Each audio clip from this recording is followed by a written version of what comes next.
when I got out of college, with my bachelor's degree, we had a we had a recruitment night. Okay, and one of my alumnus, she came in and she was speaking to us, and she was recruiting for Ford, and she's like, I mean, prouder than a peacock. I mean, and I'm not exaggerating, and I give her that, okay? But she was prouder than a peacock. And I was talking to the big companies like Ford, and I was talking to New Venture and Chrysler and Lockheed and stuff, and these big, massive things and everything. And her one presentation changed my whole life, because I was definitely going to one of those big guys, because they have what is considered the best move for everybody's career.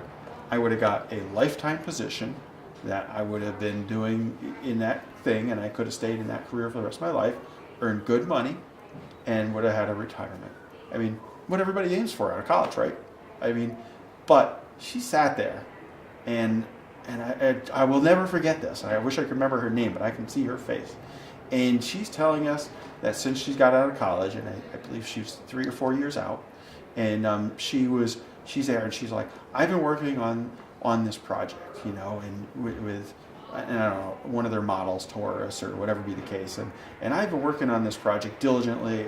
I was involved from the first conceptual thing of this job, of this thing, and I've been working with this piece, with this project, and I've brought it through design, through prototyping, I brought it into production, dealt with the production and installation issues, and now we're actually turning out the project.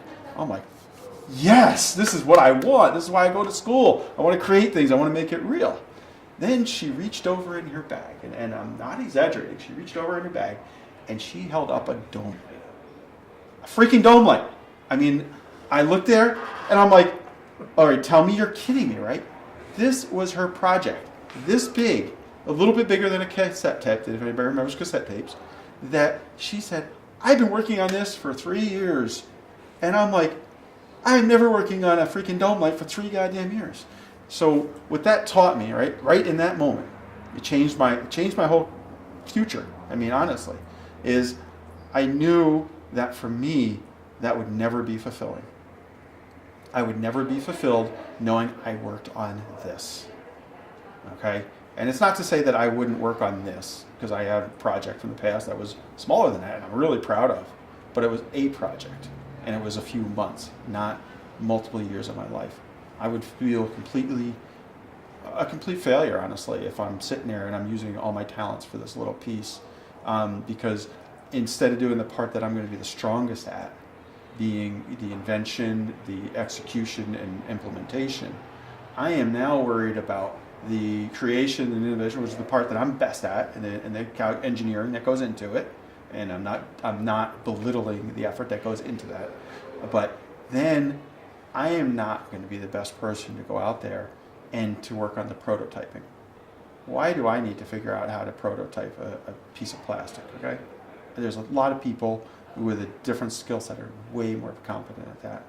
And then why would I be the one that's involved with figuring out what step in my production line does this dome light get installed? How's it get installed? How many screws? What torque? What people do I need to do? I mean, the list goes on and on. It's amazing. Don't get me wrong, and I'm not belittling that step of the process, because it is absolutely important. But as an engineer, that was not ever going to fulfill me.